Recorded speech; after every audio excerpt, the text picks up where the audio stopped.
নমস্কার আমার সকল প্রিয় বন্ধুরা, অনেক দিন পর একটা মিনি ব্লগ নিয়ে চলে আসলাম। আর আজকের ব্লগটা একটু অন্যরকম। তোমরা হয়তো থাম্বনেলটা দেখে বুঝতে পেরেছো আজকের ব্লগটা কি হতে চলেছে।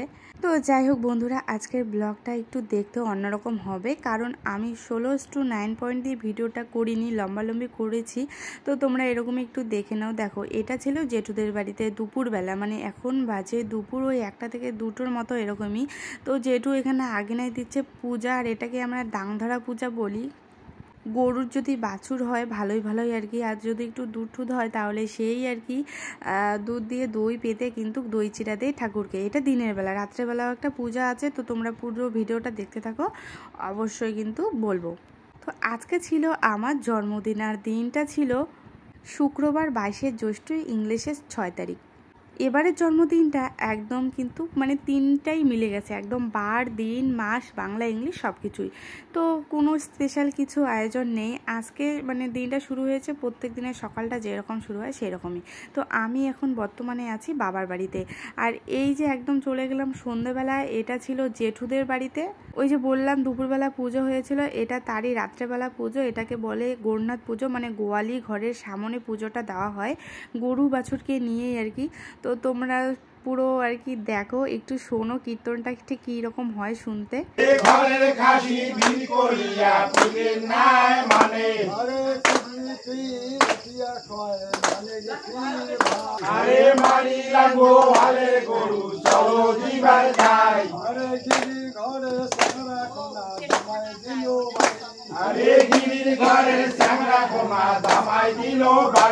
তো তোমরা শুনতেই পেলে এই কীর্তনটা সত্যি একটু কিন্তু অদ্ভুত ধরনের। তো দেখো, এদিকে কিন্তু বৌদি উনুনে চা বসিয়ে দিয়েছে ওদের জন্য। আর এই পুজোর প্রসাদ হিসাবে কিন্তু থাকে দই চিরা কলা, এরকমই। তো দই চিরা কলা তো থাকবে যেহেতু রাত্রে, তাই জন্য কিন্তু এখানে লুচি আর পায়েসের ব্যবস্থা করা হয়েছে। আর এখানে দেখো দিদি গরম গরম ফুলকো ফুলকো লুচি ভাজছে, আর এই দিকে হচ্ছে যেটি বেলে দিচ্ছে। তো ওই যে বললাম প্রতিদিনের মতোই আজকে সকালটা শুরু হয়েছিল। তো রাত্রে বর্মশাই বললো যে আসবে তো সমস্ত বাচ্চা কাচ্চাকে নিয়ে, ভাবলাম যে একটু বার্থডেটা সেলিব্রেশন করব। মানে সেলিব্রেশন ঠিক না, মানে ওরাই আর কি করবে। প্রত্যেক বছর তো সবারই সময় ভালো যায় না, তো সেরকমই। তো দেখো, এর আগের বার কিন্তু আমার শ্বশুরবাড়িতেই আমার বার্থডে সেলিব্রেশন হয়েছিল, আর সেখানে উপস্থিত ছিল আমার সকল প্রিয়জনরা। তো এবার সেরকমটা হয়ে ওঠেনি। তো দেখো, তোমাদেরকে উপরে একটু ভিডিওটা দিয়ে দিলাম দেখার জন্য। এখানে দেখো সমস্ত কুচরি পুচরি বাচ্চা কাচ্চা, মানে এখানে আমার আছে দিদি, ভাস্তা, ভাস্তি, আর এখানে ভিডিও কলে আমার একটা ভাগনা ভিডিও কল করেছে। আর এদিকে বর্মশাইয়ের আজকের দিনে এত পরিমাণে গরম ছিল, মানে কি আর বলবো।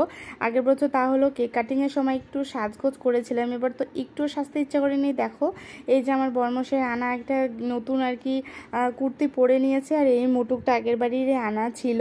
মানে কি বলবো, একদম ঘরোয়া পদ্ধতি যাকে বলে। এই যে এখানে কিন্তু বারান্দায় বসে কেক কাটিং হয়েছিল। Happy birthday to you, happy birthday to you, happy birthday to you.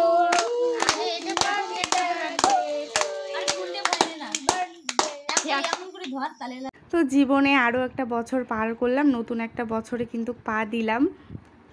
তোমরা সবাই আমাকে আশীর্বাদ করো। তো যাই হোক, দেখো কেক কাটিং কমপ্লিট, আর এখন বরমশাইকে খাইয়ে দেবো। বর বলছে যে মাকে খাইয়ে দিতে। আর ওইদিকে জেঠুদের বাড়িতে চলছে কীর্তন, যেটা তোমাদেরকে একটু দেখালামই। মানে জেঠুদের বাড়ি আমাদের বাড়ি কিন্তু পাশাপাশি। তো এখানে সমস্ত ওই তো মানে বাবা বর্তমানে বাড়িতে নেই। ওই যে বললাম না, একদমই কোনো প্ল্যান ছিল না, হঠাৎ করে এই যে রাত্রেবেলা। তো এখানে এই যে সমস্ত বাচ্চা কাচ্চা এখানে আছে, আর মা একটু আমার জন্য লুচি পায়েস করেছে। আর সেইভাবে কোনো রান্নাবান্না করা হয়নি, যেহেতু আবার কালকে আছে একাদশী। তো যাই হোক, দেখো রাত্রিও অনেক হয়ে গেছে, প্রায় ধরো ওই 10:30 11টার মতো বাজে। আর এখানে কিন্তু আমরা সবাই মিলে বেশ কিছু ফটোও তুলে নিলাম, আর মা এদিকে আমাকে একটু লুচি পায়েস খাইয়ে দিচ্ছে।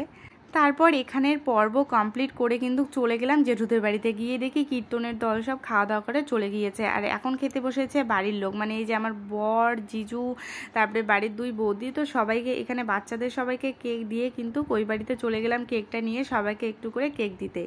আর সাথে আসার সময় আমিও কিন্তু প্রসাদ খেয়ে আসলাম। আর যেহেতু আজকে রাতে বাড়ি যাব, তাই জন্য কিন্তু প্রচুর তাড়া ছিল। তো মা দিকে আমাদের জন্য বাড়িতে রান্না করেছে। এখানে ছিল ডাল, আর দিনের বেলায় মানে দুপুরবেলারই রান্না ছিল, সেটা হচ্ছিল চাম ঘাসের ডাঁড়ি, শুটকি মাছ দিয়ে চচ্চড়ি, কচুর ঘন্ট, ভেন্ডি ভাজা, স্যালাড আর মাছ ভাজা। আমরা তারপরে দুজনে খাওয়া দাওয়া করি আর বাড়ি চলে আসি। টাটা।